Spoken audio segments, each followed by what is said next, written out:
Yes, once again, we have liftoff. I want to thank you guys for tuning in to this episode of the Big Truth Podcast, and I'm stoked to have my man MD Selig here with me, who is a author.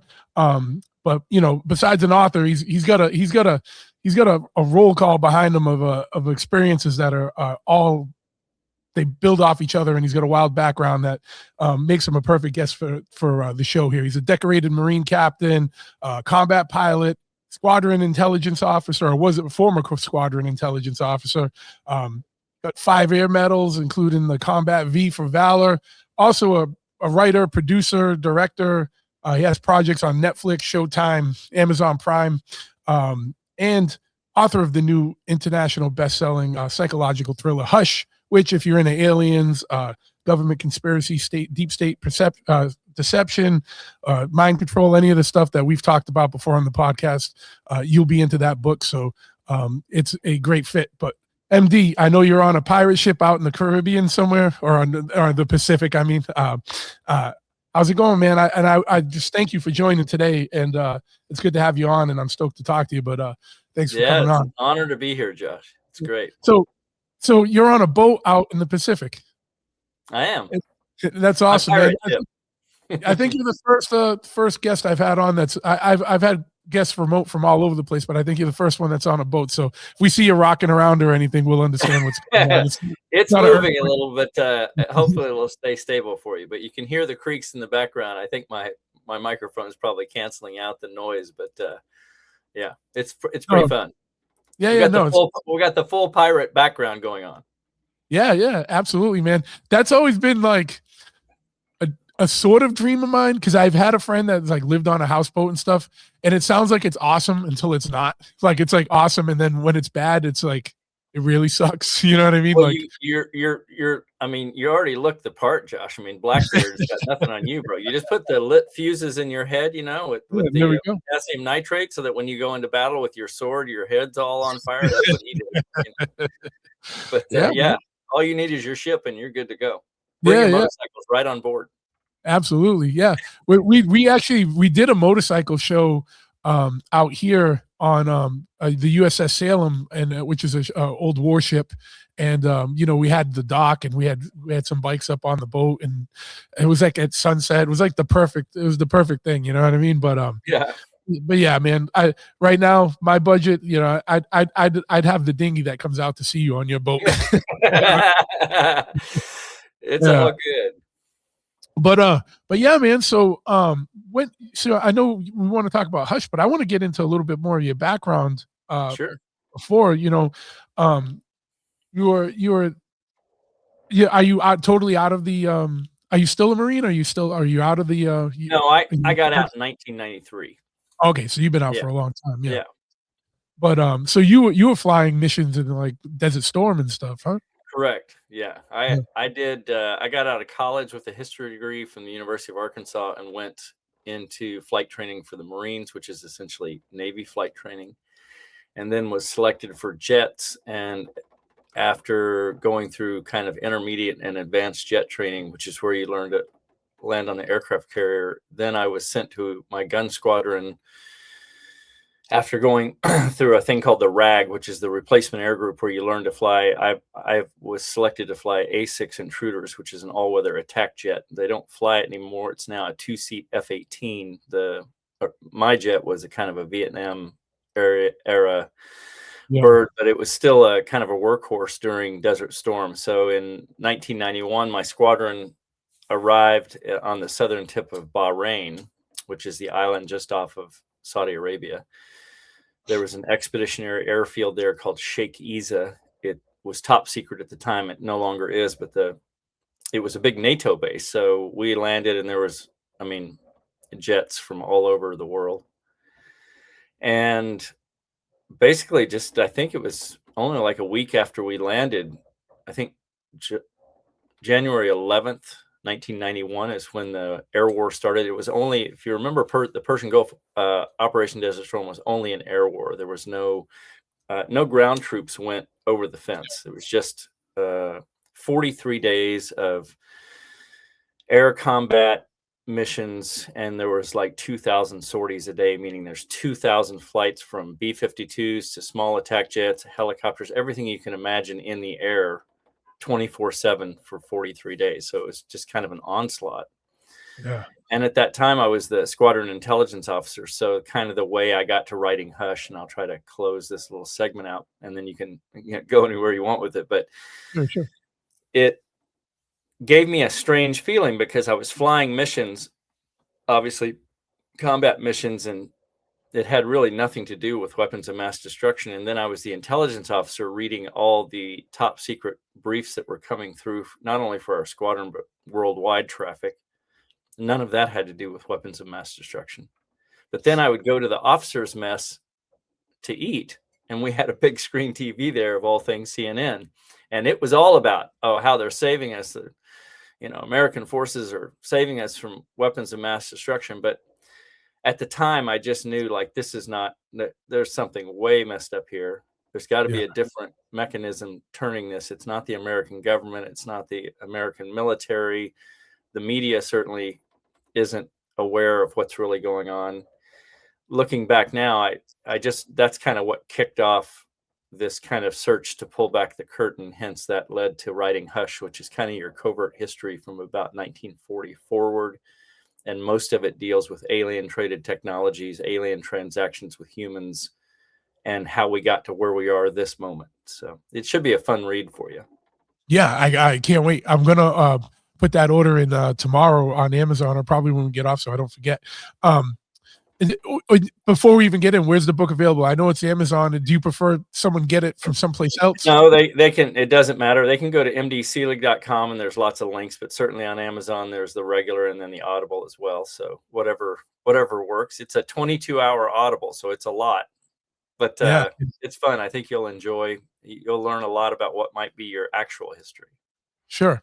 Yeah, I want to get into all that, but I don't want to gloss over this, because before we hit record, we started talking a little bit about some of your other shows. How did you go from being a combat pilot, and, well, actually, before we get into that, what is, as a squadron intelligence officer, what's that role? I haven't heard that one specifically before. What's the role of Sure. a squadron intelligence Yeah. officer? So in any flight squadron, you have different billets that you fill out as you go through your time in the squadron. So for 6 months, you'll be the squadron intelligence officer. Then you'll be the squadron maintenance officer. So then you'll be the squadron admin officer. Then you'll be the, whatever role you fill. And it's basically a way, as you move up in your rank, because you come into the squadron, in my case, as like a first lieutenant, because you've just finished flight training, which takes, almost 2 years. And so by the time you come into the squadron, you might be a first lieutenant, and you're learning how the squadron functions. And to learn that, you'll be, when you're not flying, let's say you're the squadron maintenance officer. So you then have all these guys who do maintenance all day long, gunnery sergeants, all the way on down, and they've forgotten more maintenance than you'll ever know in your lifetime. They're that good. Everybody's that good at what they call their MOS, or their billet, basically, of what they actually do. But in this case, I was the squadron intelligence officer, which is just, for that 6 months, I was going to the secure room and reading all the top secret traffic. And because I'm such a nut about research and understanding things, like I want to kind of untwist things and try to, I can't stop unless I feel like I've finally hit the truth. So that's what happens for me. Is if I'm reading something and I feel like I'm on any gut level, like something's not right here, then I will tend to do what I can to pull back that curtain and go, what is happening here?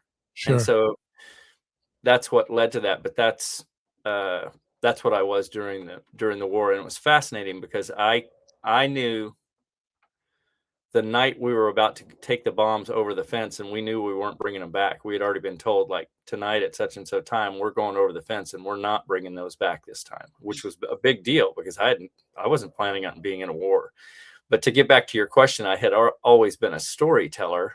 I had always been writing all my life. I loved books and movies. So I knew I was a hopeless romantic, so I got in the military to fly, not to be like the war guy. I got in because I just loved what jets could do over my head, and I'm like, I'm gonna do that. Like when I was Yeah.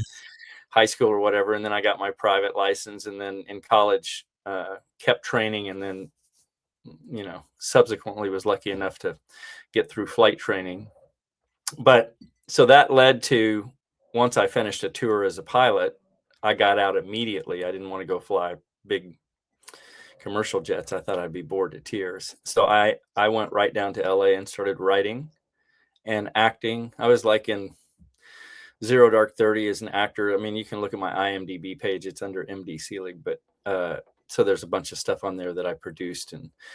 But I had my buddy Lincoln and I just ended up meeting early, and I told him, I'm writing this show. You want to be involved? And he's like, yeah. And then Yeah. ended up producing stuff together, and but that led to over time I was writing for other production companies. So I was writing, somebody somehow noticed something I was writing, and then somebody would contact me and say, hey, would you write a screenplay for our production company based on this? And I would just charge them a flat fee so I could keep living. And I was doing everything else too, like working at Home Depot, whatever it took to be in that world of storytelling and acting and writing. And then after a number of years, I just started doing more and more research on covert events because I was still pulling back the curtain, and hence it took me about 3 years to write Hush. It's a 600-page novel, so you have a lot to read. Yeah. So, and before we get full into that, because I have questions lined up, but you had mentioned you had a couple of shows on. You got a show on right now that's a motorcycle related show, and there's a lot of motorcycle related people listening. So why don't you talk a little bit about the show and how you get that going? And right, so it's called the Gun Runner. Go ahead. I'm sorry. We hit the conspiracy and the weird stuff. We're gonna go. You know what I mean? We'll get there. Yeah, the whole world is a conspiracy, isn't it? Or at least the media is. Crazy, deeper by the day as well, like every day. Yeah, so if you watch The Gun Runner Billy Kane, it's on Amazon Prime, and we set it out. I set it in the Mojave Desert in the future, and that show deals with what's coming, which is unfortunately nanotechnology that will be implanted in the brain and other technology that is already occurring worldwide, especially, and has been for many years now with I should just say the CIA. So the CIA has been using not only the MK Ultra stuff that everyone thought ended in the 70s, but I can tell you it not only didn't end, it continued on at Diego Garcia at a secret base, and is absolutely full tilt, high speed. Think Jason Bournes all over the world. That's your real reality. Yeah. So there are people. Crazy that you mentioned that too. I'm not trying to stop you, but like literally after this, I'm recording a little. I do also like a side channel that gets into conspiracy stuff, and I'm recording something on MK Ultra literally right after this. Yeah. So the Hush will cover a lot of where that went, and one of the main individuals in there, a gentleman I named Benjamin R. Waters, works for the CIA. He is a Jason Bourne character. He is the actual hijacker of MH370, and you'll see that I identify. If you get the audible version, you'll hear the actual calls from MH370 where the CIA takes over right after the flight lifts off. So it's all Asian-related verbiage that you'll hear, and I'll identify those calls for you. I'll say them in advance, then you'll hear the actual Asian pilot speak, which is Farik Hamid, all of the ground calls, and then I'll say, and here comes the first CIA call, and you'll notice it's an American dude in the cockpit after the two Asian pilots have been assassinated. So I kind of clarify in the book that the jet was taken by the CIA, and I don't know if that's why it's become an international bestseller, but it's certainly ringing some bells. But back to your question of kind of how that all came about, it was just from interest and being a storyteller. It just led to, I had to keep going until I got to what I found to be, for at least for me, to be the truth. So you can certainly give Hush a read. I think you'll enjoy it. And then it's also, it might be your actual world around you. Yeah. So with the Gunrunner show, so you get into some of the nanotechnology stuff. I'm gonna put that on my list. I don't watch too much TV, but this one sounds like so you is it like a nod to what's going on with like Elon Musk and the and the brain implants, or is it like the or are you talking Yeah, more but I'll just tell you this, Josh. the This was next before levels? Elon stepped up. Yeah. I'm just saying he's kind of old hat by the, maybe Yeah, he yeah. saw an early version of the Gunrunner. I'm kidding, but Yeah, yeah, yeah. this had what inspired it was The Singularity is Near by Ray Kurzweil way back in like 2005 or whenever that book came out, which is essentially like, right now you and I are communicating via a laptop, right? So I can open up my laptop, and if I want, you could take a look at anything on my laptop. But what's coming, obviously, is you'll just say, I'll let you enter my system and I'll know everything So telepathy eventually comes, Yeah. right, between humans, where verbiage becomes way too slow, way too slow. And what everyone learns very quickly is the reason alien races basically communicate telepathically is just the speed of it. So just imagine that if I wanted you to understand, and I'll define like one sentence, like, okay, Josh, yesterday a bomb went off and it was really big and it was hot and it exploded on the corner of 6th and Fig Street in Hollywood, and it took out the Man Chinese Theater and blah, blah, blah. And all these people were this, that, and the other. So that took me, let's say 10 seconds to say that. But what if I could give you that like that? Yeah, yeah. That's telepathy, all in one thing. It's emotion, it's feeling, it's imagery, it's all of that in a split second. That's where humanity will eventually be, because that's where all ET races are. It's just a form of communication, and what they do is they can telepathically, they're essentially talking to your communication center in your head. And so it doesn't matter what language you speak, you're going to hear it in your own voice. If they're talking to you like, I want you to have a seat, but you're going to Yeah. hear it in your own voice, because they're working a frequency into your communication center. And so that's what's coming. But in the Gunrunner Billy Kane, it's still, I kind of have it set in a dystopic future where it's kind of deserty and there's bubble cities and this, that, and the other, and motorcycles. Of course, you gotta have Yes. motorcycles. Like, why even have a movie if you don't have What yeah, what dystopian motorcycles? future doesn't involve motorcycles in some way? Right. And the ultimate, you just can't, anybody who rides a motorcycle, that's it. It's like they're gonna win. So anyway, you'll get to see, There's the quote for the episode. there you go, You just won over a lot of people with that one. Yeah. just get back, because I'm on my bike, okay? Yeah, yeah, yeah. But and you'll see some fun stuff with motorcycles in there, in the sense of there's some desert cars that come through, and we had a lot of fun with the movie. We shot it mainly in the Mojave Desert up at the Trona Pinnacles.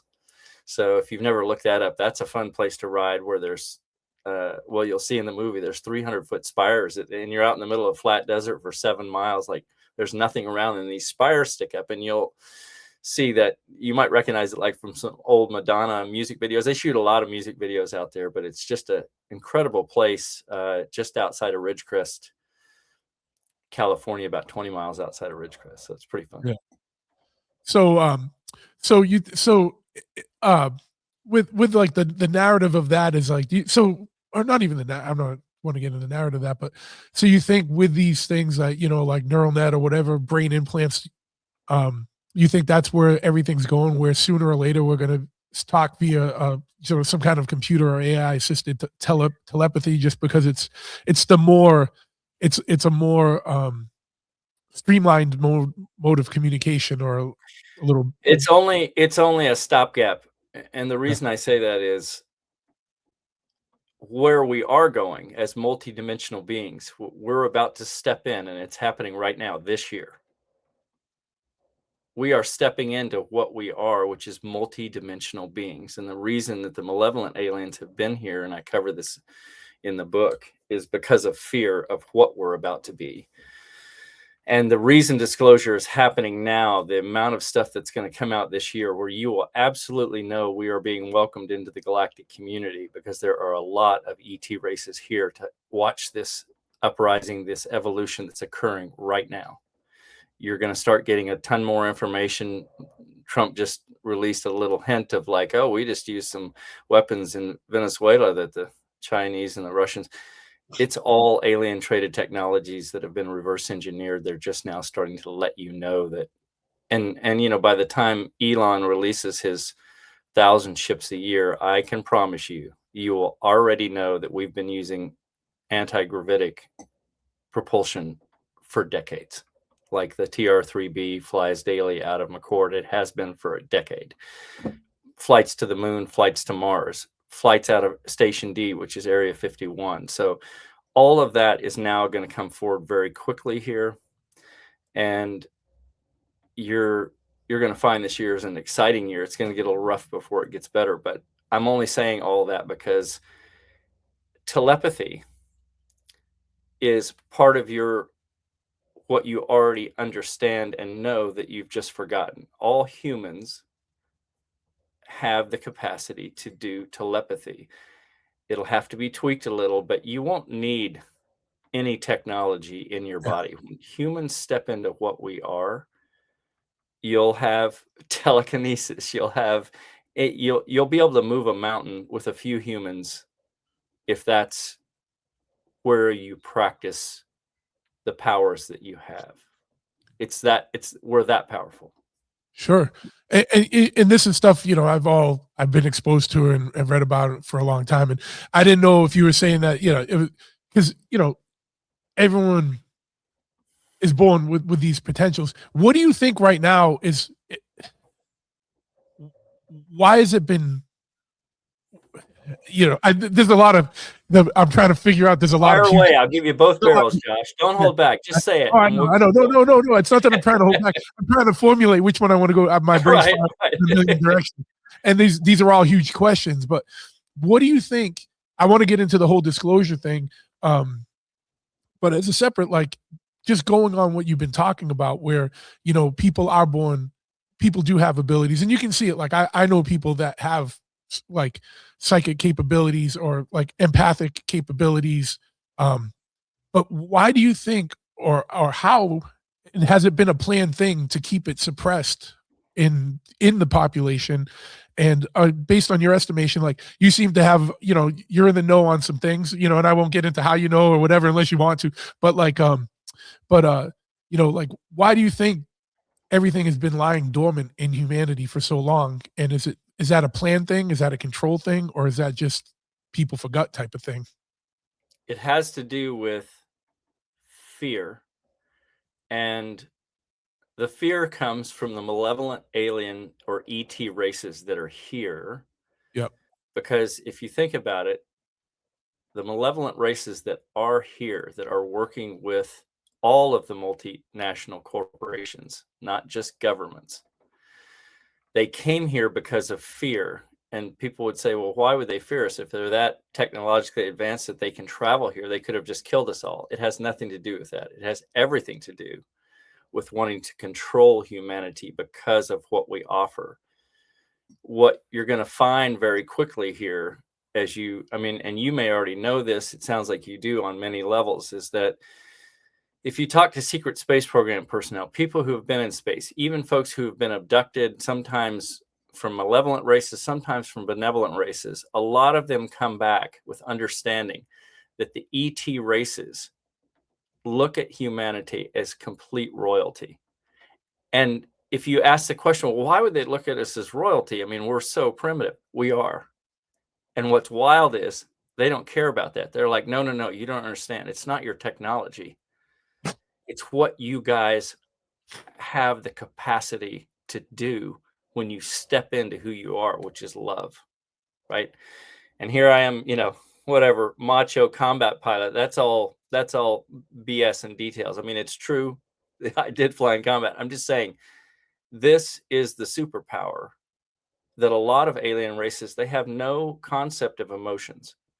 So the to make it really concise in a nutshell, the three major races that came here, ET races that came here to control us, as far as I understand, about 240 million years ago, well before we evolved. Just remember, if they have the technology to travel here intergalactically, which they do, and I'll just say the Draco reptilians is the main group I'm talking about, do they have the ability to look into the future on certain timelines? Yes, they do. Can they look into the past? Yes. Do we have that capability now? Yes. I'll get more into that later. But the point is, the lens these project. these ET races could foresee through their technologies that, oh my goodness, there's going to be this thing called humanity that's going to rise on this planet called Earth. And once those dudes become who they are, dudes and dudettes, it's over. Like they're going to be that powerful, and we are. So what they have done is they came here before we evolved. They brought the moon with them. How's that for throwing out a wild one? Oh no, yeah, the moon has a satellite. It doesn't rotate like all other moons on all other planets. Notice it doesn't rotate. It's a space station, and that broke my heart because I'm a big fan of the moon. But the point is, it's a frequency expander to keep us down. You and I are talking in the third density. That has to do with space and time. But as multidimensional beings, kind of like when you dream, if I say, hey, Josh, right now I can see you. I know where you are in space because we're in the lower third density. That's a space I can locate 2 points and say, you're right there. But if you go into a dream state right now, if you fell asleep, you notice that in your dreams, you go places and you travel, and I can't identify where you are. Now you're talking about a frequency. And I say all that to say that these ET races are advanced enough to realize, all right, humans are so complex, we're going to have to frequentially keep them down. How do we do it? We can broadcast a frequency from inside the hollow moon space station, tons of bases on the backside, Draco, CIA, Lunar Operations Command. Every country you can imagine has a base on the backside of the moon, including the Nazis, who were the first humans to build a swastika-shaped base on the backside of the moon. It's very busy over there. But anyway, the point is, they came here to go, okay, how are we going to control this race before they evolve? We'll bring the moon, and there's Hopi poetry that talks about the Earth prior to the moon and what it was like to be here. And then there's Hopi poetry that has the moon in it, like, oh, this thing just arrived. So I'm just saying that what all humans are about to find out as disclosure comes, it's not just going to be about ships and technology. That stuff's great, but this is the bomb right here, what you are. The technology you'll find out, it's kind of like going to an electronics store. It's fun to go in there, but you, after a while, you just come home and I just want to feel myself breathe. Like the electronics is great, but it's nothing compared to being human, right? Yeah. Expression, emotion, and compassion and love, and there's just nothing. There's no electronics store that can top that, right? As we are evolving in this year, especially, the malevolent races that have been here have basically lost grip now. They kind of picked the wrong target. They picked us. The Draco reptilians are known as planet-conquering hordes. They have done this throughout the multiverse on many worlds, where they have taken over what they saw as a race that could basically overtake them or be more powerful than they are. But the Draco reptilians in particular are known as like the thugs of the multiverse. They're feared everywhere. A lot of that's covered in Hush. I won't go into it, but to answer your question of why here, why now, they came because of fear of what we are about to step into. And they're still here, and they're still in control through a group I called the Cabal, which is above all governments, but there's mouthpieces in all governments that tell you the things that you think you're getting disclosure. Most likely you're not. You're getting limited hangout until this compression that's occurring right now, and then pretty soon it's all coming out. It's coming out like a flood because they're kind of on the run. What are the other? And I'm familiar with the reptilians. What are the other malevolent? Yeah, so the grays, Maitra, regular grays. Now there's some people who say, oh, maybe they're not so bad. I'm just saying it's the Draco reptilians, the grays, and the blondes who have been here for, With the blondes, my the sources say, the Nord. 240 million years, and they have been fighting over control of the planet because, like I said, if you can control humanity, which is eventually going to control you, you're going to try to do that. Yeah, And not that we want to control anybody, but our capacity to kind of be, I want to say, administrators of the multiverse was created by a bunch of benevolent races, almost like a beaker experiment to say, let's see if we take the best of the benevolent races and kind of beaker them, and let's kick that thing off on this planet called Earth. Let's see what we get. That's who you are. So, one quick question. So, when you say the blondes, is that what's been referred to as like the Nordics before? Or There are so let me give you kind of a more visual example of how complex this is. If I say the blondes, if I tell you that woman looks somewhat Indian to me on the planet, what does that mean to you? Oh, it could mean 20 different races, right? It could mean Indian or Native American or this. So I'm just saying, when I say the blondes, it's a particular, I'll just say it's a particular ET race that doesn't have our best interests in mind. There are Sure. Nordics. Just like with humans, we have factions like the Nazis, who Yeah. we can all agree might not be our best representation of humanity, right? We can say we think humans are cool, and we all want to believe that we mean well, and I think we do. But do we make some mistakes? Yeah, we do. Do we have factions that are really pretty rough and willing to be violent? Yeah. Is humanity violent? It is. We're considered a warrior race, but we might be kind of like starseed angelic warriors, so to speak, when we're at our best, right? That we're only going to stand up when bad stuff is really bad and the universe needs help. That's what I like to think of as humanity at its best, when we're bringing it with love. Like, there's so much happening right now, but I'm just saying it's complex, and that I don't want to identify, well, that blonde who looks Nordic is a bad Nordic. All I can say is, just like in humanity, white race, black race, Latino, any color, you have factions that don't necessarily do the best thing in the interest of an overall race. Does that mean the overall race is bad? No. And I'll clarify real quick. You have many, many reptilian species throughout the multiverse. Most are known. It's like a 95 to 5% ratio in the multiverse of positive, like benevolent ET races versus malevolent. The 5% that are malevolent are here. Okay. They're here because of us, because of fear. Okay. Once you get that straight, then you start to realize, all right, now let's reset. We're going to be okay. We're going to be, if they wanted to kill us, they certainly long ago. That's not what they want. We're worth a lot more if we're controlled than dead. Yeah. So, and you kind of touched on this like real quick, like when you're saying that, so the benevolent races got together and we're kind of, a mixing pot of that, like of genetically or whatever. Sure. So what do you like? So do you discount, or like based on your knowledge? And I want to ask you like how you got into all this and how you found out about this.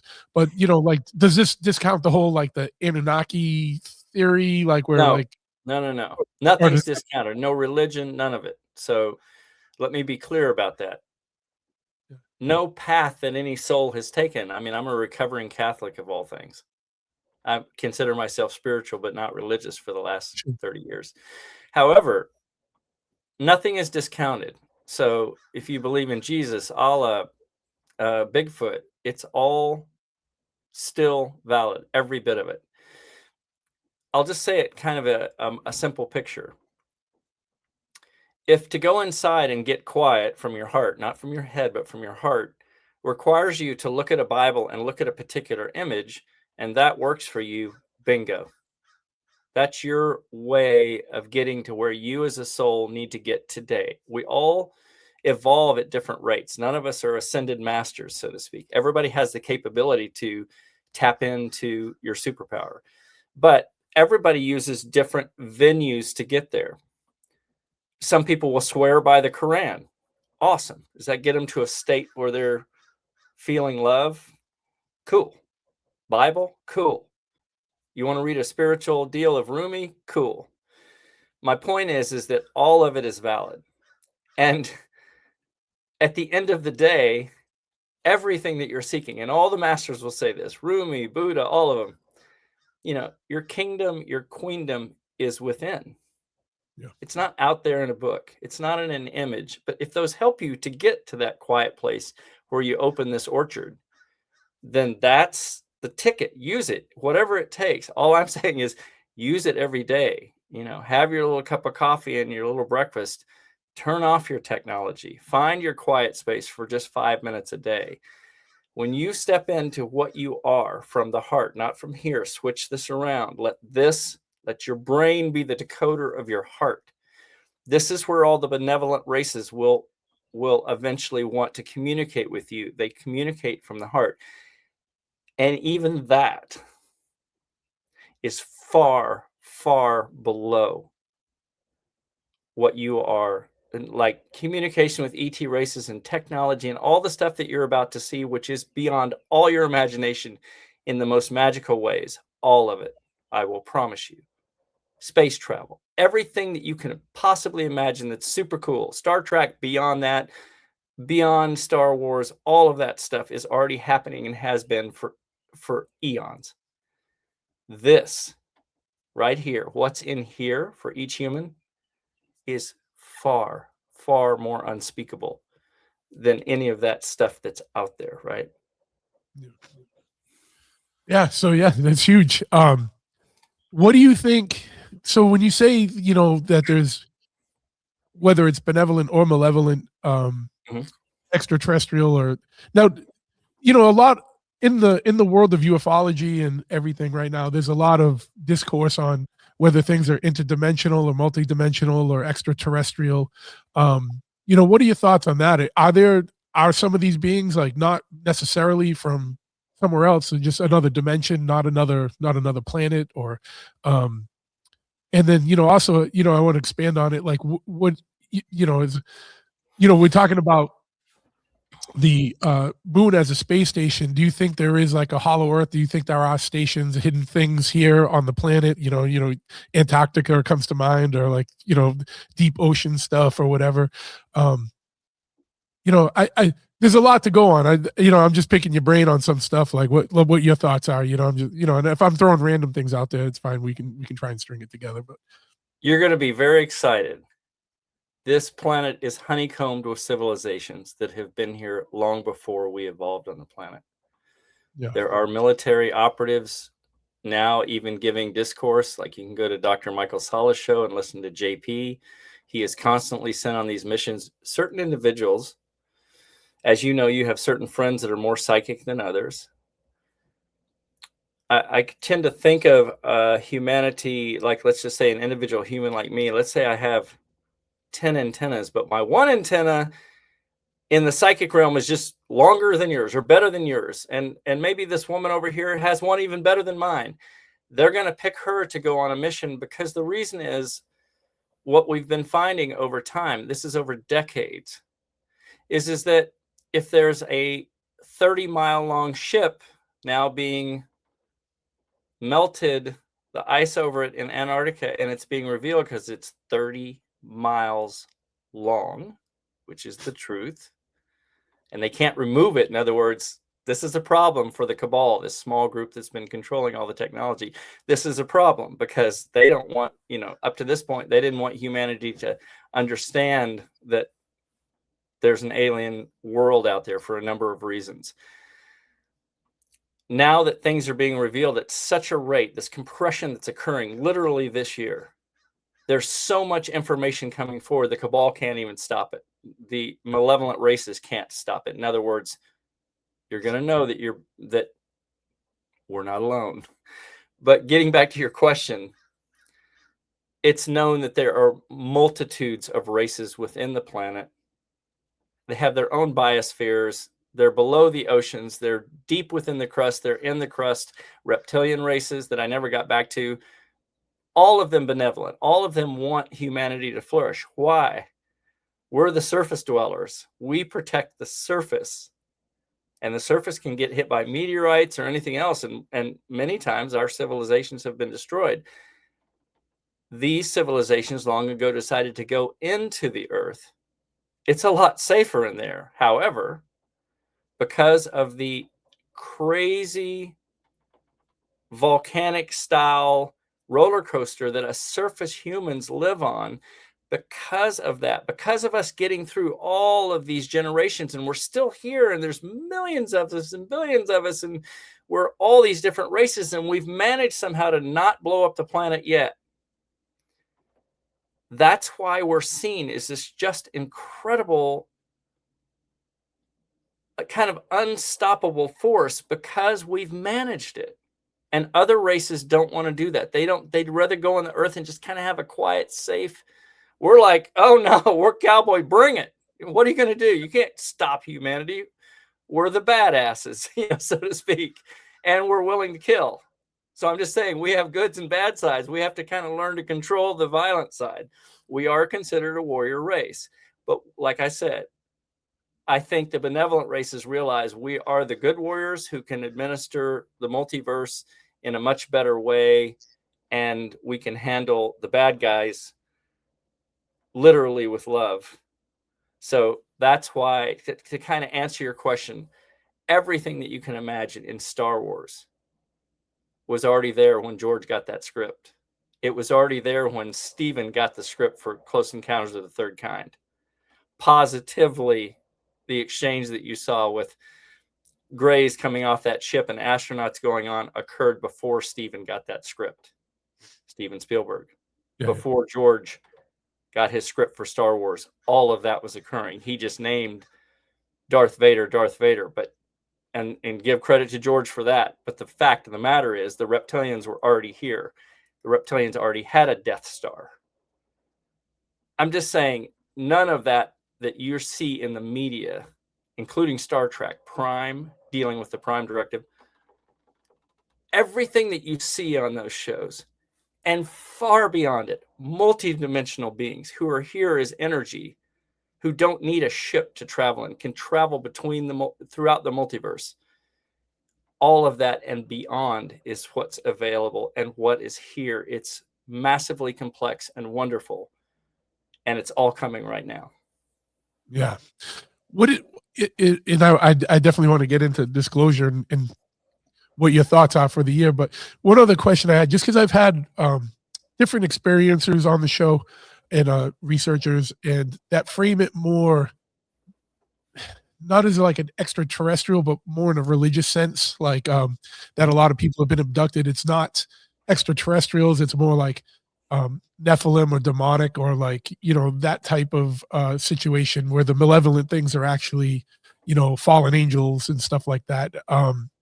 Have you come across that stuff, or is that in your realm of experience? Is that a thing as well that exists alongside of the extraterrestrials, or or is it like, that it's like a weird thing because people are like kind of in one camp or the other, and I'm always like, well, can't it be both? Like, if there's so many different races of things out there, like, you know what I mean?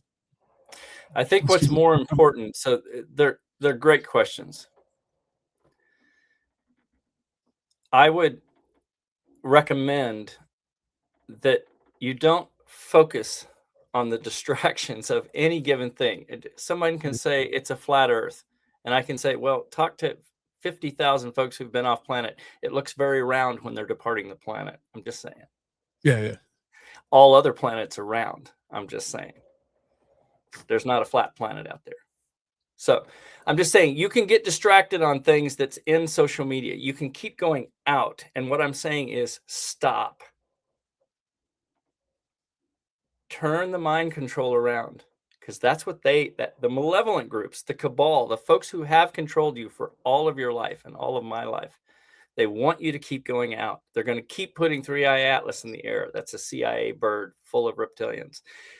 I'm just saying they're going to keep doing everything fear-based to keep you looking out, because they're afraid right now, especially, that you're going to get quiet, even for 5 minutes. And you're going to change the multiverse by getting quiet and seeing what you are. Yes. So I'm just saying, don't get distracted on all the, is it this, or could they be malevolent if they're abducting us? Really? Do we really want to spin on that? What I'm saying is, even if you had those answers, would it change what's important? Not really. Would you fear it? No. Would you fear being abducted if you're coming from love, if you're bringing it? No. Nothing's going to touch you. They can try. But the malevolent races literally cannot even stay on the planet, and that's what's occurring. When we reach critical mass as love, as humanity, it's over. Love wins, right? Yeah.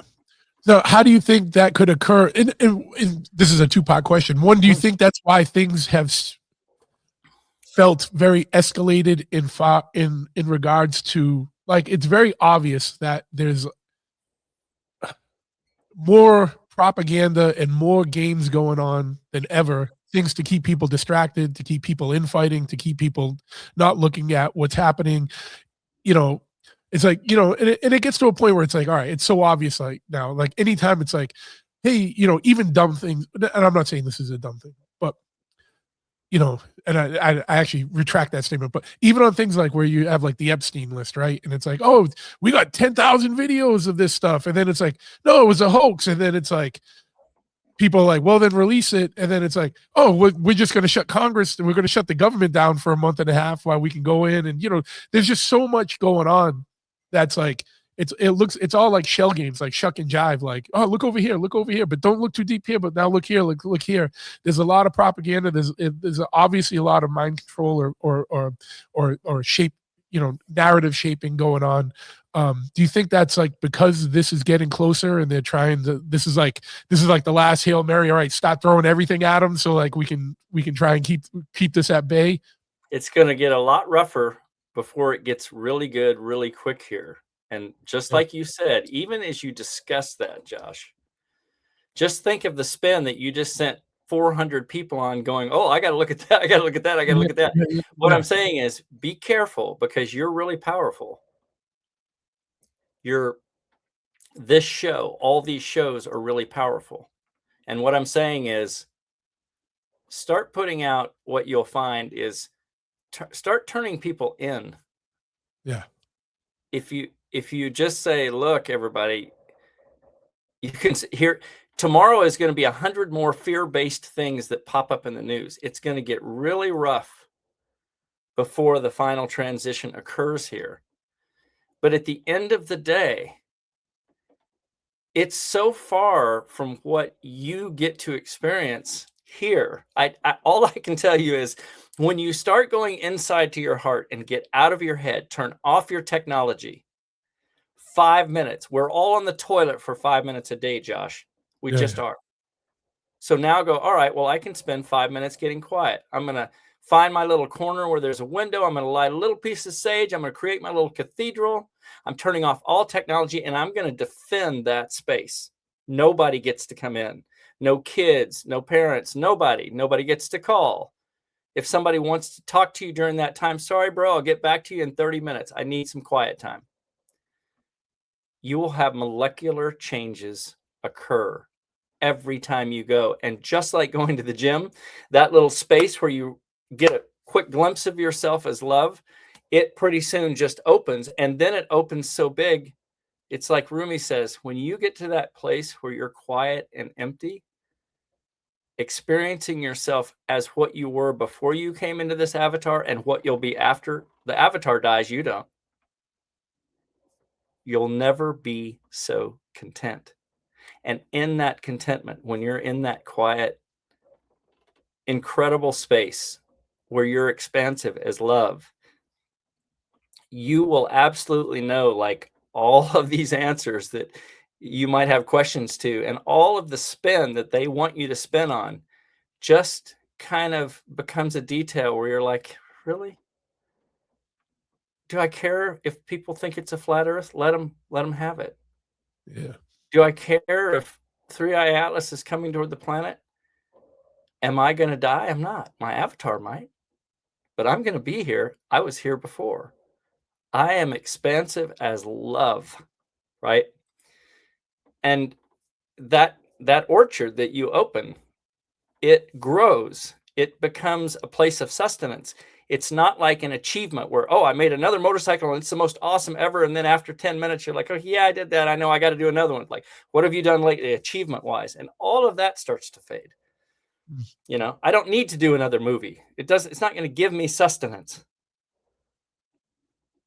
So I'm just getting at,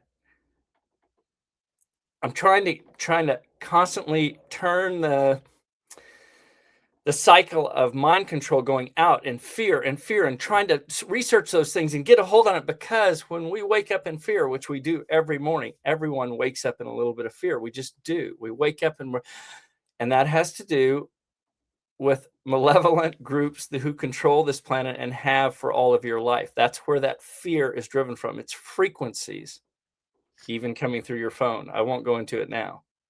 But I'm just telling you the level of technology that they use against humanity, and especially in this final fight, is excessive and beyond your imagination.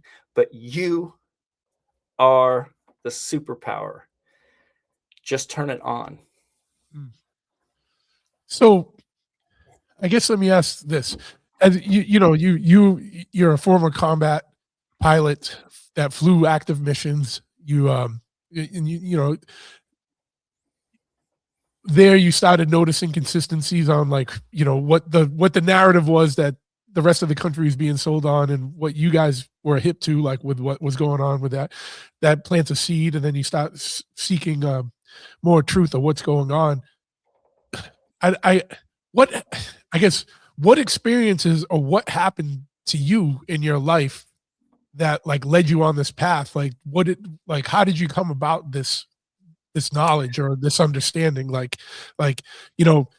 could have gone any way. You could have stayed in the military forever. You could have stayed in intelligence. You could have got co-opted and been in that world, but you walked away and you came to a different understanding of things. Did something specific happen, or is it just like with time, like you just I'm glad you asked that question, because I've been answering this. I do way too many podcasts to mention now because of the novel. Sure. And that's great. But I'm just saying, as I've been discussing this, because everyone seems to ask this question and it makes sense. And this is the first time I'm going to bring this up, because it is changing as I talk about it, and I'm starting to realize the power. So I've been telling Lincoln, my buddy and my assistant, who kind of runs all these podcasts and keeps me straight on how many I've got to do today. Yeah, sure. I've been telling him that when I was finishing the novel, I became aware that, unlike any other story, because I write stories for production companies, I write stories. It's what I do. I'm a storyteller. But this hush novel of telling folks what might actually be around them started coming so fast and so incredible that I told Lincoln, I'm like, dude, all I can tell you is it feels like it's being written by committee. I don't use AI when I write. I write because I love to write, and I love to express visually what I'm seeing. And I can't even write a scene until the research is so insane that I pretty much know if Eisenhower's in an armed convoy at a certain time at Roswell, that you can pretty much bet he was there. If I've written it in the book, it might be your actual reality. Okay. But my point is that this committee, this thing, this juice has been bigger than me, and allowed me to write at a rate because of research. It's almost like they're like, go over there. You're going to want that information. Now go over there. Now go talk to Josh. Now talk to this other woman. And the book just, I mean, I couldn't write fast enough. The amount of information that was coming in that was valid, because I'm a vetter. I have to vet people. I have to look at them from a million different angles to understand this person is telling me the truth. And then over time, my heart, as I was doing research, just would kind of know, like, that one's the real one. This person is not. She's real. He's not. He's real. She's not. My heart just started to know, like, these are the truth tellers. The Luis Elizondos are not. I just started to know Bob Lazar is for real. I started to know who was and who wasn't. And it was a gut feeling. It was just deeper than any knowing. You just know when you're hearing the truth. Yeah. And I say that to say that, coming back to the answer, what drove me to this? I told you I've been a storyteller, and there was a sense back then, like, I need to pull the curtain back. Something is not right here. I know there is a shadow thing running this planet. This is not right. Absolutely. All I can say is, I'm now realizing, and this is the first time I've said this, I think probably for all of my life, they've been working me up to this moment, because as you learn through these ET experiences of doing so much research, it's far bigger. And perhaps I wrote the script before I even came back into this avatar. Like, I'm here to help love become love. But whatever it is, it's not just this individual avatar. I'll promise you that. Yeah. So did it feel like, other people, when they said things have happened like that, like inspiration or whatever, it almost just feels like a download, like you're just struggling to keep up. It's like it's all there, and all you can do is to try and keep up with getting it out. Well, you'll know this feeling. It's the same passion that you have when you're working on a bike and you're like, God, I just know this part is going to fit right here so good, and it's raw and it's brand new, and I just created it, and it's built, it's made for this bike. Like, you just know it, right? Like, it's that passion. Like, when I'm riding and when a scene is rocking, I'm just like, get away from me. Like, this is so awesome, right? It's that. But then there becomes an awareness, maybe because I open my heart a lot more now these days. There becomes an awareness, like, okay, I thought I was Mr. Hottie Da and Lottie Da. And then I realized, oh no, this has been a huge multi-dimensional group that's been going, go over there, read that book, go talk to that person. Like, you're just kind of, and to think, from what I know about, all of my research in the ET races and all the people that have had experiences, is that, from what I understand, you decided as love, we're all just love, but you decided as love to learn more about love. And what you decided to do was, I'm going to reincarnate into this human body on this planet that's completely volatile. Because that roller coaster, the one I'm choosing to re-inhabit, this particular MD Selig, or you, Josh, decide to re-inhabit a body for this crazy ride that is being a human. And because of that, you're going to learn more about love than you've ever done as love. And so you incarnate, you write your own script before you even step in as a baby. And from what I understand, you may be running millions of avatars as love. We're literally here as love, looking back at ourselves in the mirror going, how can I grow more? Yeah. As love. Love wants to expand. Love wants to grow. And you and me and all of us as love might be just looking at ourselves going through this tumult that is our current human existence. And what's happening? We're being forced, because of all of the crazy stuff and the malevolent groups, to go, all right, what's our options? Well, I certainly can't keep up with all the fear. That's not doing anything for me. That's not serving me. So what's another option? Oh, I can let go of this fear. Okay. I'm love. I'm not dying here. They can shoot me and kill the body. I'm not dying. I'm here, and I'm bringing it. It's like that. Yeah. Sure. And I've told people this plenty of times, because people get worked up. in the news cycle and wrapped up in the fear and the discord and all that. I'm like, just go outside and walk around. Everything's cool. Like, you know what I mean? Just go in the woods for a minute. Like, everything's cool. Take a breath. It's The all right. woods is right here, right? Go in the woods, go outside, take a breath. You're exactly right. And there's a million ways, is like Rumi says, there's a million ways to kneel and kiss the ground, meaning there's a million ways to become spiritual, to step into who you are. Do it whatever way you want to do it, but just get away from technology. Yeah.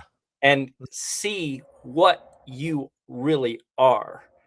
And all of that angst, all of that anxiety just kind of falls away, and you just realize, oh my God, there's a tree right here.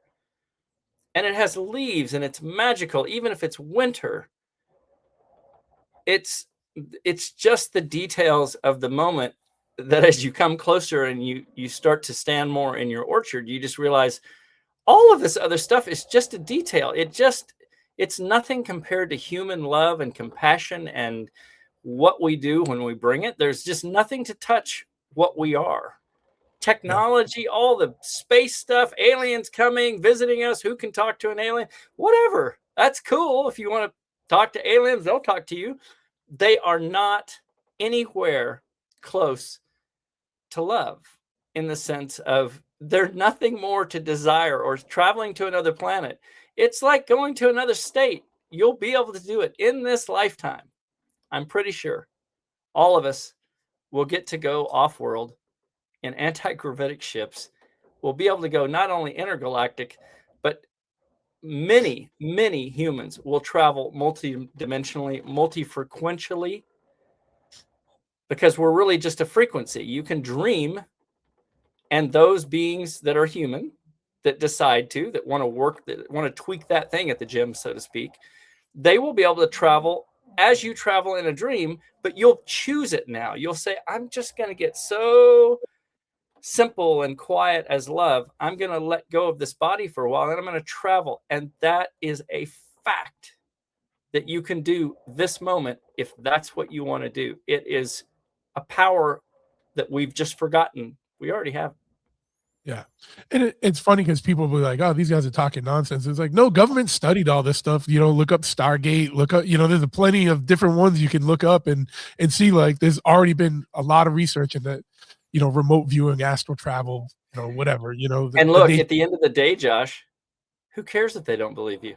They can go to another show. But what they're going to learn, right? What they're going to learn is, oh, damn, he knew what he was talking about. So you don't have to worry about it, right? You come from love, and then what will be revealed for everyone is far beyond anything that right now that we imagine, because we've been so controlled to be, oh, you're just human. You don't have psychic capabilities. You're not psionic. You're not multidimensional. You're just a human primitive. You're nothing. You can't even go off planet. All of it is untrue. Yeah. Now, when something you hit on that was interesting is like you got the wisdom of discernment where you can be like, that guy's a real one, that guy's a fake one, you know, or she's being misleading, that one's real. What is your sense on what's going on with all this disclosure stuff now? Like, what's the purpose of it? Is it trying to prime us to gauge like how people are going to react, or is it just like, hey, this is coming, like we're going to have to really start talking about it soon, or is it, you know, one last psyop to try and distract us from something else? Well, I think if you're looking at our Congress or anybody to do with our government, that's the wrong direction to look. Sure. All of the information that you want. I will just tell everyone right now, if you haven't gotten on Gaia TV and watched every episode of Cosmic Disclosure, that is several interviews with several individuals who I can promise you are the real deal. And those interviews were done in 2020, and they are telling you about their times in the secret space programs and everything that they were using 20 years ago. Yeah. Now, remember, that's technology in space.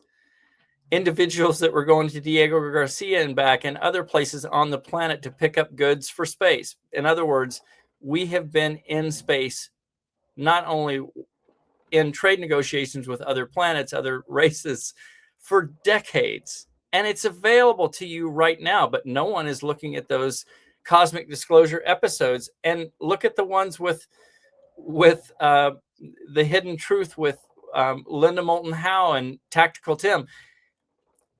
Those episodes, put them on 2 times normal speed once you get used to their voices, and go work in your yard and realize, oh my goodness, we've been in space moving intergalactically for decades. We, meaning a very select few, which I call in my book the Cabal, a group that has tried to keep it hidden from regular humanity. Because if right now you found out that 0-point energy was available to us decades ago, which it was, reverse engineered craft had 0-point energy, meaning just energy from the ether, no oil, no gas, no electricity needed. Now, that messes things up for those that are in power, like the Rockefellers, the Blue Bloods, the royal family, the Rothschilds, all of the families that are in control of a planet, that have been in control since eons ago, right? Those families don't want that out, because if you're big oil, you don't want humans to know that they could have had free energy 40 years ago. Yeah. We wouldn't be driving a car. We wouldn't be flying in an oil dripping jet, right? We would be anti-gravitic, like they've had the TR-3B to the moon and back daily out of McCord and out of Station D. My point is that what you start to understand about the control is that those groups that control and actually manipulate big pharma, banks, the media moguls who control the planet are not going to just suddenly step forward. Lockheed Martin is not going to come forward and go, hey, America, we've been, we didn't want to tell you, but we've been lying to you. Yeah, we got some reverse engineered chips. They're down on 4th Street. We're going to open the Alien Museum. There's going to be some dead aliens and some live ones in the museum. Come on down. That's not going to happen. There's no agenda for groups like Lockheed Martin, who make trillions and trillions, not only on this planet, on other planets where the cabal is mining and making more money and trying to control more of our multiverse, because that's what these folks do. The malevolent races that are here, alien ET races, that work with this cabal that's completely convinced that the feudal society that's been on the earth for all this time should remain, because they get to have what they want, and we're no smarter. We don't know there's med beds and ships that are antigravitic. We don't know we can go off planet. We don't even think there's aliens. Hence the control, because we fund all of it. We fund everything that's off planet, not just American. Every group on every government is funding their governments, but it's being funneled to this group that's above all of it.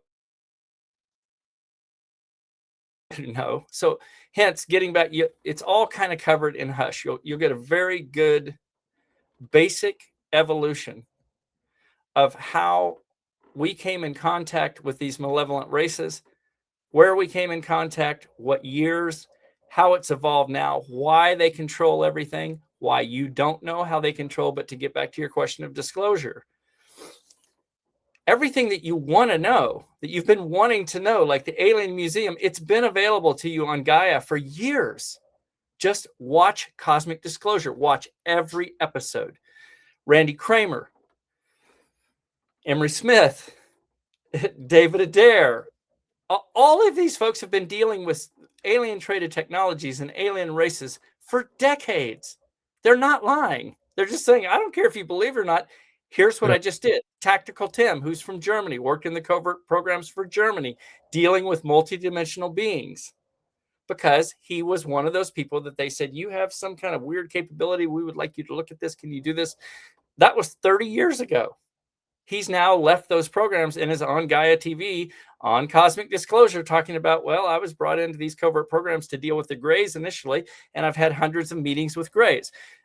He's not BSing you. He's just saying, this is how the Greys operate. This is the way they think. And you're just going, okay, God, this is for decades. So if it's decades, what is it to now? I'm just saying it's all coming. Disclosure, everything that you want to know, it's already here. And at some point, what's occurring with this compression, when I say it's coming this year, that it's going to be absolutely no doubt for the rest of the planet, like, oh, we're not alone, is you're going to have contact events that start to occur. You're going to have Trump announcing, you know what, we just discovered an anti-gravitic engine. Well, that's when he announces it. The reality is we've been using anti-gravitic technology for decades. It's just now going to be announced to you, and you're going to go, oh, wow. So Elon's 1,000 ships a year aren't going to be using rocket fuel.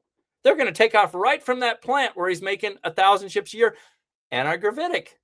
They're not going to take 8 months to get to Mars. They're going to be there in a few minutes. Yeah. How is that? Oh, because that technology happens to have been there. We just discovered it. That's what you're going to get. Yeah. And then whatever they're admitting to there, that there's decades, they're only giving you this stuff from a couple decades ago. Like they always have stuff.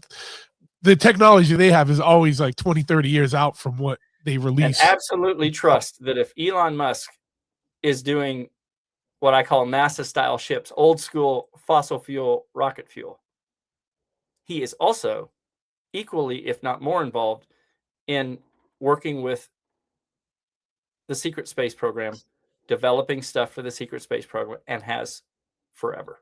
I'm just saying he's been involved since the get-go. So that now you can kind of look at someone who's giving you sound bites like, oh, I'm going to build 1,000 ships a year. What he's not telling you is what I'm telling you about the cabal and this twist to keep humanity down, because he's part of it. He makes a ton of money off your fossil fuel stuff. He's not telling you, oh, and the one thing I didn't tell you is, for the last 30 years, I've been helping out with the secret space program, funding these projects. Tesla is not just Tesla. Tesla also has investments in all of these multinational companies that work on component parts that then become spaceships once they're put into space, and they're all anti-gravitic, and we've been out in the intergalactic space for decades. Yeah. And Elon gets to go to Jupiter with Trump and have a meeting at Jupiter to realize, oh my God, it's all coming now.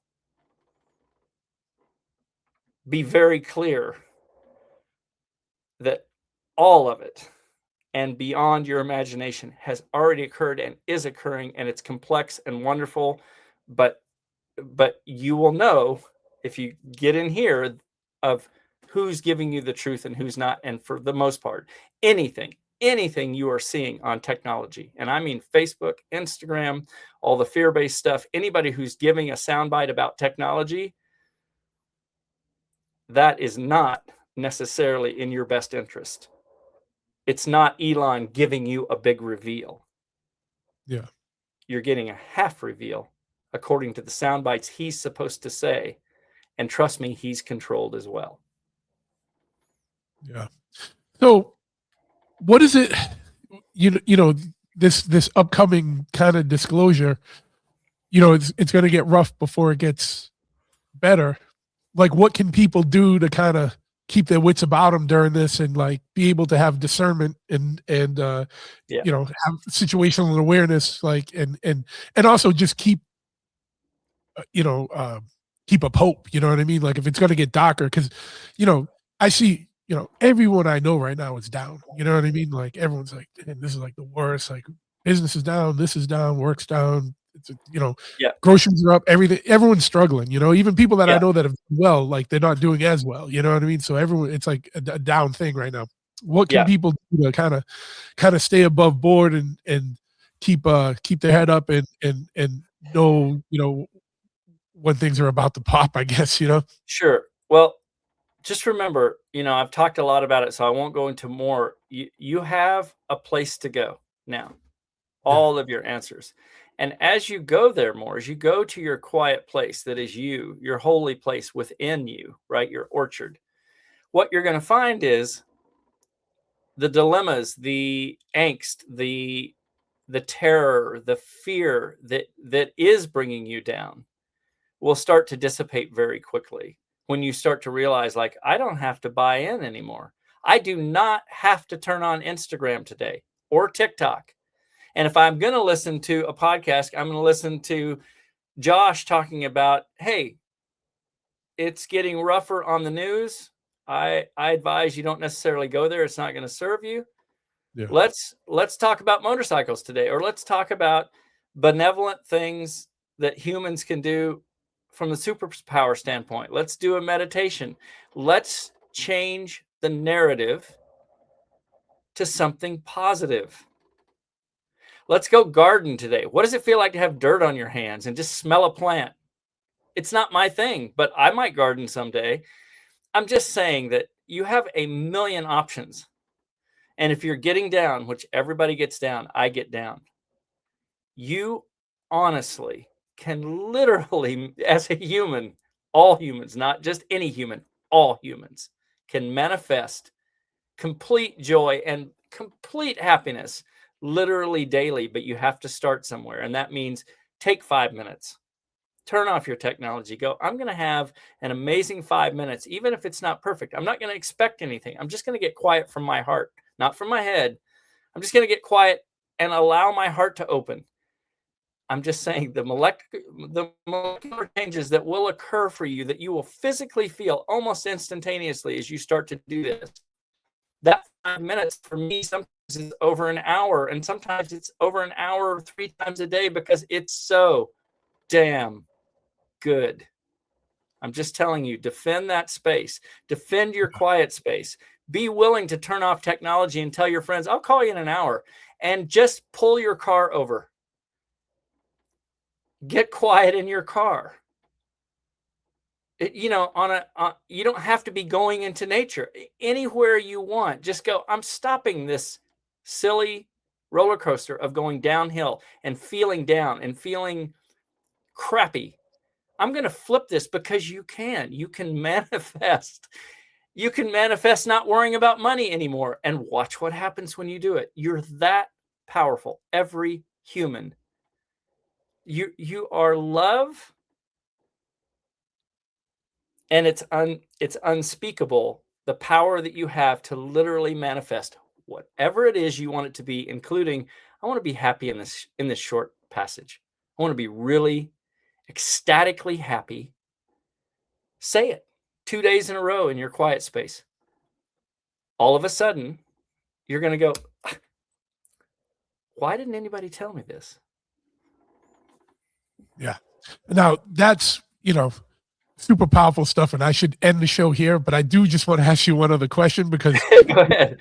We'll get back together because we got to talk about motorcycles and. Oh yeah, absolutely. But like, just, to hit on your book, you there's a lot of truths in your book, but it's a nonfiction book. Like, what made you want to write it more as a novel than, as a nonfiction book? Like, or sure. As, as a storyteller, I've just learned over time, like when I read the factual books about, disclosure, or somebody saying, I know this happened at Roswell, and then they put 100 footnotes, I just find it gets to kind of be dry. Now, yeah. I'm the person that can get through it because I'm researching. But my experience is if you write a really fun story that's interesting and intriguing, people will get through the story because they're into the characters, they're into what's occurring.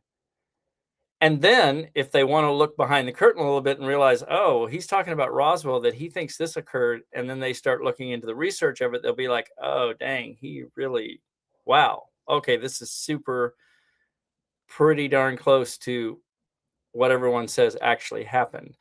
So that as you're going through the book, you'll start to realize, like, this may be my actual reality around me and how it got to this moment.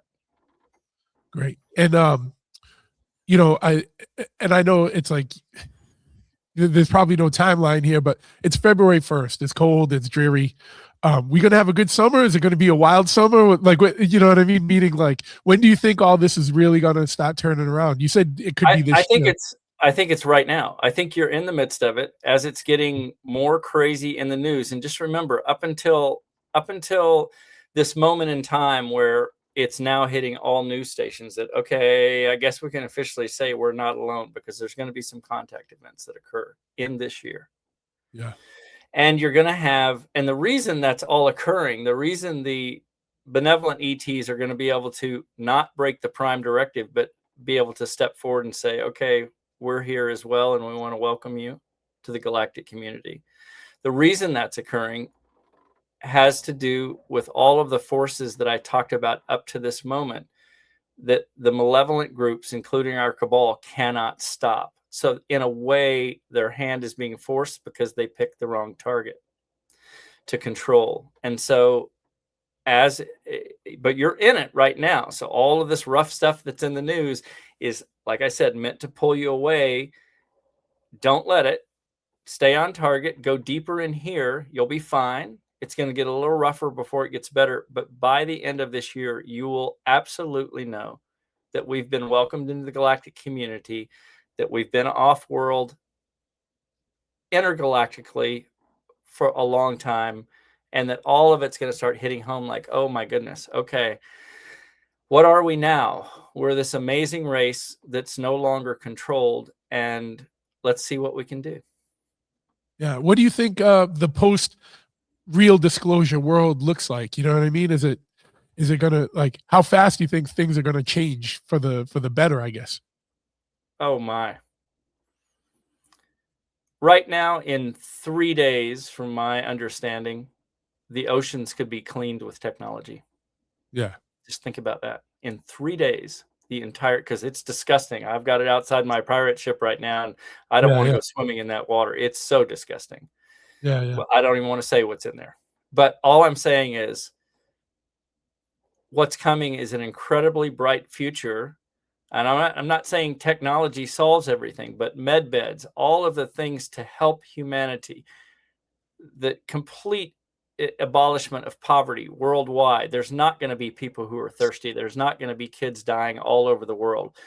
Humanity is going to step forward and go, wow, we now are trading with all of these amazing benevolent races who can say, look, just with the power of the mind, you guys can not only do this, but here's some extra technology that we can just clean your oceans literally from space-based platforms that can zap the ocean and frequentially clean your ocean back to its original state. Just think about that.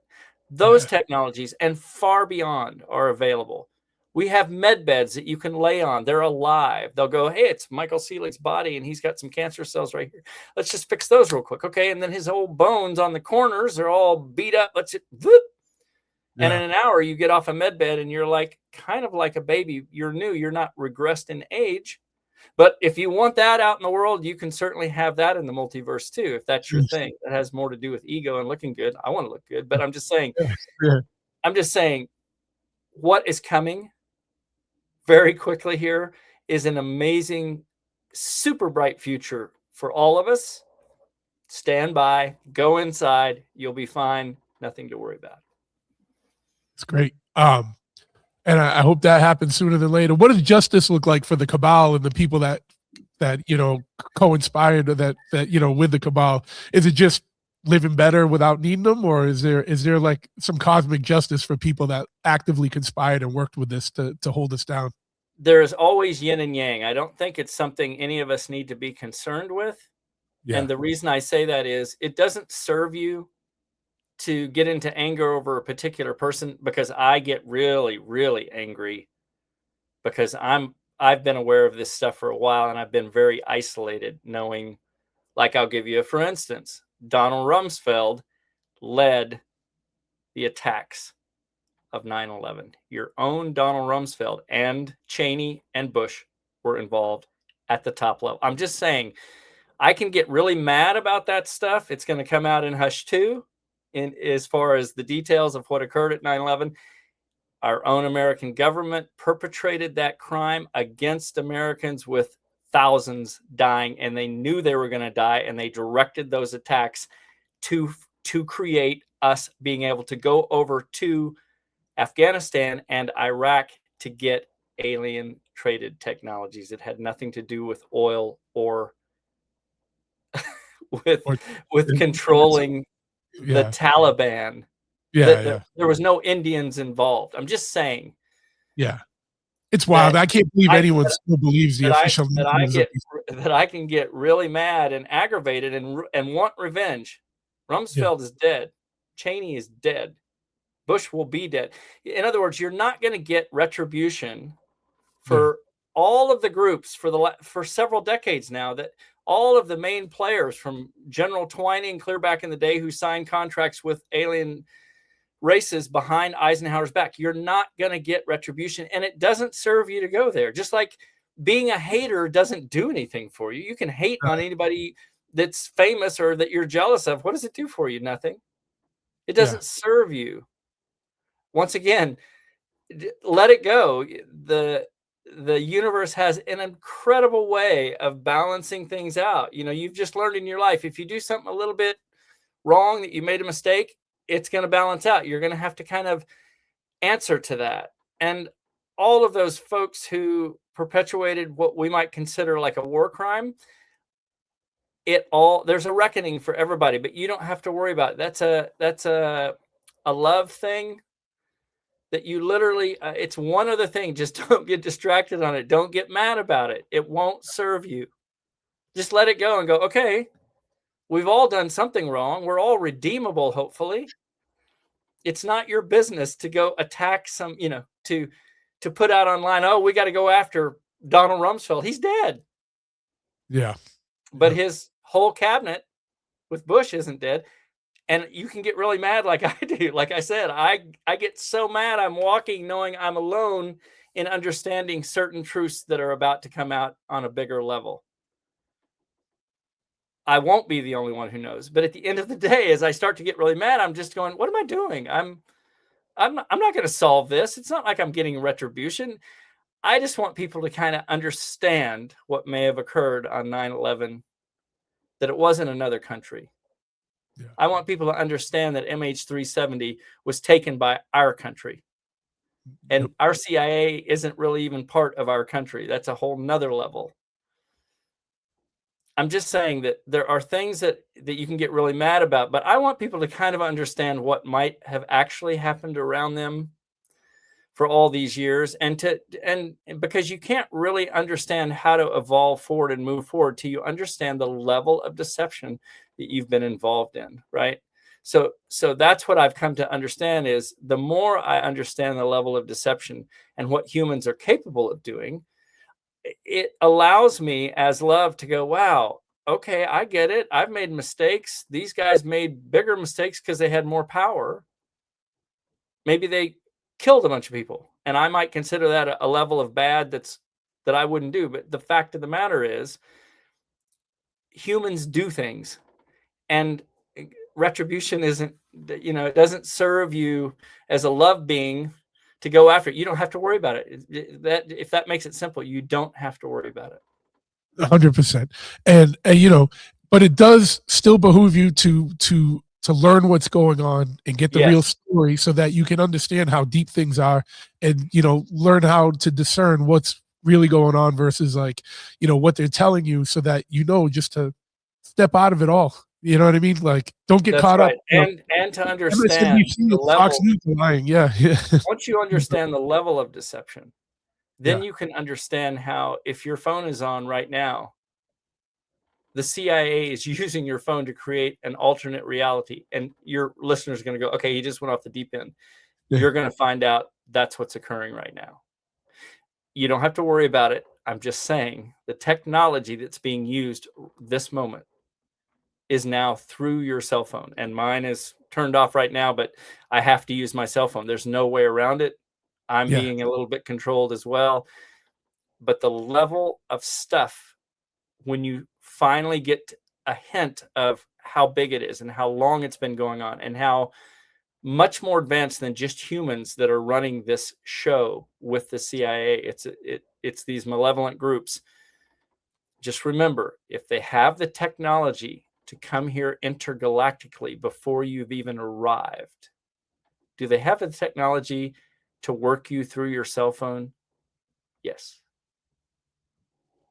So Hush 2, you're going to be working on soon. When can people expect that?